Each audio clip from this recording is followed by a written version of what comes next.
नमस्कार। आकाशवाणी देहरादून से प्रस्तुत है प्रादेशिक समाचार।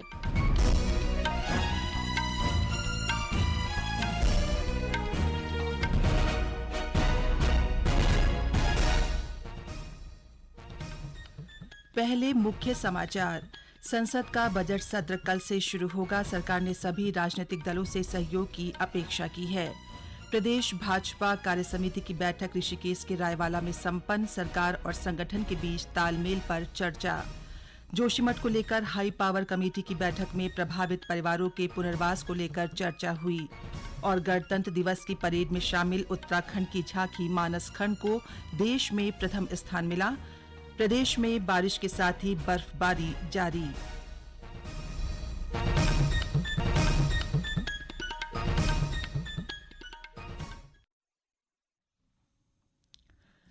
समाचारों के साथ मैं पंकज सनवाल खुलबे। अब समाचार विस्तार से। संसद के बजट सत्र से पहले आज नई दिल्ली में संसद भवन परिसर में सर्वदलीय बैठक हुई। बैठक में केंद्रीय मंत्री राजनाथ सिंह, प्रहलाद जोशी और पीयूष गोयल ने हिस्सा लिया। बैठक में राष्ट्रवादी कांग्रेस पार्टी, तृणमूल कांग्रेस, मार्क्सवादी कम्युनिस्ट पार्टी समेत अन्य दलों के नेता ने हिस्सा लिया। बैठक में सरकार ने दोनों सदनों की सुचारू कार्रवाई सुनिश्चित करने के लिए सभी राजनीतिक दलों से सहयोग की अपेक्षा की। संसद का बजट सत्र कल से शुरू हो रहा है। राष्ट्रपति द्रौपदी मुर्मू पहले दिन केंद्रीय कक्ष में लोकसभा और राज्यसभा की संयुक्त बैठक को संबोधित करेंगी। कल ही दोनों सदनों में आर्थिक सर्वेक्षण पटल पेश किया जाएगा और केंद्रीय बजट 2023-24 बुधवार को पेश किया जाएगा। ऋषिकेश के रायवाला में आयोजित उत्तराखंड भाजपा प्रदेश कार्यसमिति की दूसरे दिन की बैठक में मुख्यमंत्री पुष्कर सिंह धामी और प्रदेश प्रभारी दुष्यंत कुमार गौतम ने भाग लिया। बैठक में सरकार के काम की समीक्षा के साथ जिलों के प्रभारी मंत्रियों का काम भी परखा गया। राजनीतिक प्रस्ताव पर चर्चा के अलावा आगामी निकाय चुनाव और लोकसभा चुनाव की तैयारियों पर भी विस्तार से चर्चा हुई। सरकार और संगठन के बीच तालमेल पर भी जोर दिया गया। बैठक में भाग लेने के बाद मीडिया से बातचीत में मुख्यमंत्री पुष्कर सिंह धामी ने कहा कि कार्य समिति में पदाधिकारियों और सदस्यों के सुझावों पर अमल किया जाएगा। उन्होंने कहा कि सरकार विकास योजनाओं पर तेजी से अमल कर रही है। जनता की अपेक्षाएं हैं उसको पूरा करने के लिए जो भी सुझाव आए हैं, जिस प्रकार के विचार आए हैं, हम प्रतिबद्ध होकर सरकार के रूप में उन सभी कामों को आगे बढ़ाएंगे जो हमारे कार्यकर्ताओं के माध्यम से आम जनता की भावनाएं आई हैं। प्रदेश के विकास और जन कल्याण के लिए जो पार्टी के सुझाव हैं वो निश्चित रूप से हम सभी लोगों को ऊर्जा देने वाले हैं। हम सभी लोगों के अंदर एक उत्साह भरने वाले हैं। डबल इंजन की सरकार सभी प्रकार की जो विकास की परियोजनाएं हैं उन पर निरंतरता से काम कर रही है। शिक्षा मंत्री धन सिंह रावत ने बताया कि प्रदेश के सभी राजकीय विश्वविद्यालयों में एक समान शैक्षणिक कैलेंडर लागू किया जाएगा। इसके तहत विश्वविद्यालयों और महाविद्यालयों में छात्रों के लिए एक प्रवेश, एक परीक्षा, एक परिणाम, एक चुनाव और एक दीक्षांत समारोह की थीम पर कार्य कर एक रूपता लाई जाएगी। देहरादून में शिक्षा मंत्री ने उच्च शिक्षा विभाग की समीक्षा बैठक में ये कहा। उन्होंने कहा कि सभी विश्वविद्यालयों के कुलपति आपस में बैठकर 2 सप्ताह में शैक्षणिक कैलेंडर का ड्राफ्ट तैयार करेंगे, जिसको अगली बैठक में अंतिम रूप देते हुए स्वीकृति के लिए शासन को भेजा जाएगा। डॉ रावत ने कहा कि सभी विश्वविद्यालयों को संबद्ध महाविद्यालयों में 180 दिवस अनिवार्य रूप से कक्षाएं संचालित करनी होंगी। छात्र छात्राओं को पुस्तकालयों में बैठकर अध्ययन करने के लिए प्रेरित करना होगा और परीक्षा में बैठने के लिए पूर्व से निर्धारित 75% उपस्थिति को अनिवार्य रूप से लागू किया जाएगा। उन्होंने कहा कि उच्च शिक्षा में गुणात्मक सुधार के लिए सभी शिक्षण संस्थानों को नैक मूल्यांकन कराना अनिवार्य होगा। जोशीमठ को लेकर देहरादून में सचिव आपदा प्रबंध रणजीत सिन्हा की अध्यक्षता में हाई पावर कमेटी की बैठक आयोजित की गई। बैठक में वन टाइम सेटलमेंट तय किया गया। प्रभावितों को मकान के बदले मुआवजा दिया जाएगा।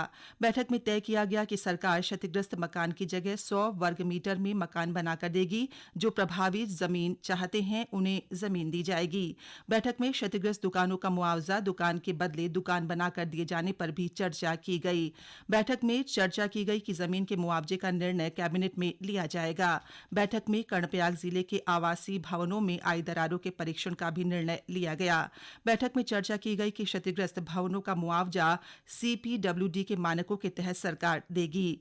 27,000 स्क्वायर मीटर के हिसाब से व्यावसायिक भवनों का मुआवजा होगा और आवासीय भवन पर 17,640 स्क्वायर मीटर के हिसाब से मुआवजा मिलेगा। ये समाचार आप आकाशवाणी देहरादून से सुन रहे हैं। राष्ट्र आज राष्ट्रपिता महात्मा गांधी को उनकी 75वीं पुण्यतिथि पर श्रद्धांजलि अर्पित कर रहा है। इस दिन को शहीद दिवस के रूप में भी मनाया जाता है। 1948 में आज ही के दिन महात्मा गांधी की हत्या हुई थी। राष्ट्रपति द्रौपदी मुर्मू ने नई दिल्ली में राजघाट पर महात्मा गांधी की समाधि पर माल्यार्पण किया और उन्हें पुष्पांजलि अर्पित की। उपराष्ट्रपति जगदीप धनखड़, प्रधानमंत्री नरेंद्र मोदी, रक्षा मंत्री राजनाथ सिंह, आवासन और शहरी कार्य मंत्री हरदीप सिंह पुरी और लोकसभा अध्यक्ष ओम बिरला ने भी राष्ट्रपिता को श्रद्धांजलि दी। इस अवसर पर सर्वधर्म प्रार्थना सभा का आयोजन किया गया। आज शहीद दिवस के अवसर पर देश भर में सुबह 11 बजे 2 मिनट का मौन रखा गया। प्रदेश भर में शहीद दिवस पर सभी सरकारी और अर्ध सरकारी कार्यालयों में सुबह 11 बजे 2 मिनट का मौन रखा गया। नई दिल्ली में गणतंत्र दिवस परेड में शामिल उत्तराखंड की झांकी मानसखंड को प्रथम पुरस्कार मिला है। मुख्यमंत्री पुष्कर सिंह धामी ने इस उपलब्धि पर प्रदेशवासियों को बधाई दी है। उन्होंने कहा कि यह हमारे लिए गौरवशाली पल है। मुख्यमंत्री ने कहा कि पुराणों में गढ़वाल का केदारखंड और कुमाऊं का मानसखंड के रूप में वर्णन किया गया है।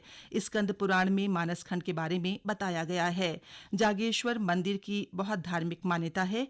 उन्होंने कहा कि प्रधानमंत्री के नेतृत्व में सांस्कृतिक नवजागरण में उत्तराखंड सरकार भी काम कर रही है। मानसखंड मंदिर माला मिशन योजना भी इसी दिशा में महत्वपूर्ण पहल है। मानसखंड मंदिर माला मिशन के तहत 4 धाम की तर्ज पर कुमाऊं क्षेत्र के पौराणिक मंदिरों को भी विकसित किया जा रहा है। प्रदेश में बारिश और हिमपात से पूरा राज्य शीतलहर की चपेट में है। मैदानी क्षेत्रों में सुबह से ही रुक रुक कर बारिश जारी है और पहाड़ी क्षेत्रों में बर्फबारी से जनजीवन प्रभावित हुआ है। चमोली जिले में भारत तिब्बत सीमा पर मलारी के पास हिमस्खलन हुआ है। हालांकि इससे कोई नुकसान की सूचना नहीं है। जोशीमठ की SDM कुमकुम जोशी ने बताया कि इन दिनों मलारी में ग्रामीण निवास नहीं करते हैं। हिमस्खलन से बॉर्डर सड़क को नुकसान नहीं पहुंचा है। प्रदेश के यमुनोत्री, गंगोत्री, बद्रीनाथ, केदारनाथ, हेमकुंड साहिब, फूलों की घाटी सहित अन्य क्षेत्रों में बर्फबारी जारी है। सुबह गंगोत्री राष्ट्रीय राजमार्ग पर धरासू और यमुनोत्री राष्ट्रीय राजमार्ग राड़ी टॉप के पास बंद रहा। दोपहर बाद इन मार्गों को आवाजाही के लिए खोल दिया गया है। केदारधाम में 3 फीट तक बर्फ जमी हुई है। द्वितीय केदार मद महेश्वर और तृतीय केदार तुंगनाथ में भी हिमपात हुआ है। उत्तराखंड पुलिस ने लोगों से अपील की है कि बर्फबारी वाले स्थानों पर सावधानी पूर्वक व धीमी गति पर चलें। आपात सहायता के लिए 112 पर कॉल करें। मौसम विभाग के निदेशक ने विक्रम सिंह ने बताया कि प्रदेश भर में आज और कल अच्छी बर्फबारी और बारिश हुई है और कल से मौसम सामान्य हो जाएगा। गढ़वाल रीजन में अच्छी बारिश मिली आज जो है, लेकिन कुमाऊं रीजन में भी अब थोड़ी शुरुआत हो गई है। वहां पर भी आज वो मिलेगी और इधर गढ़वाल क्षेत्र में भी लाइट एक्टिविटी आज भी मिलने वाली। तो ठीक है, ये 2 दिन एक्टिविटी रही है। जहां तक बर्फबारी है तो 2500 मीटर या उससे अधिक ऊंचाई के जो क्षेत्र है वहां पर है, या जो अंदर के डिस्ट्रिक्ट है उसमें कह सकता हूँ 2200 मीटर तक भी मिली। तो बर्फबारी भी मिली है और रेनफॉल भी ठीक मिली। कल से जो है 8 से 10 दिन अगर बात करें तो मौसम साफ रहेगा। कल से आपको धूप खिलेगी, धूप मिलेगी।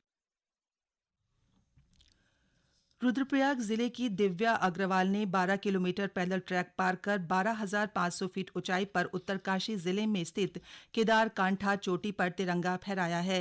दिव्या ने कहा कि पर्वतारोहण एक चुनौती है और केदार कांठा पर तिरंगा फहराने के लिए उन्होंने अथक मेहनत की है। चंपावत जिले का प्रसिद्ध मां पूर्णागिरि मेला 9 मार्च से शुरू होगा और 6 जून को मेले का समापन होगा। 3 माह तक चलने वाले मेले को लेकर जिलाधिकारी की अध्यक्षता में जिला स्तरीय अधिकारियों और मंदिर समिति की बैठक आयोजित की गई।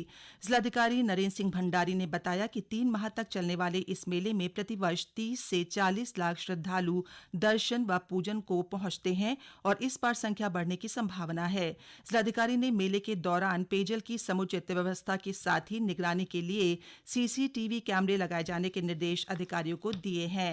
अंत में मुख्य समाचार एक बार फिर।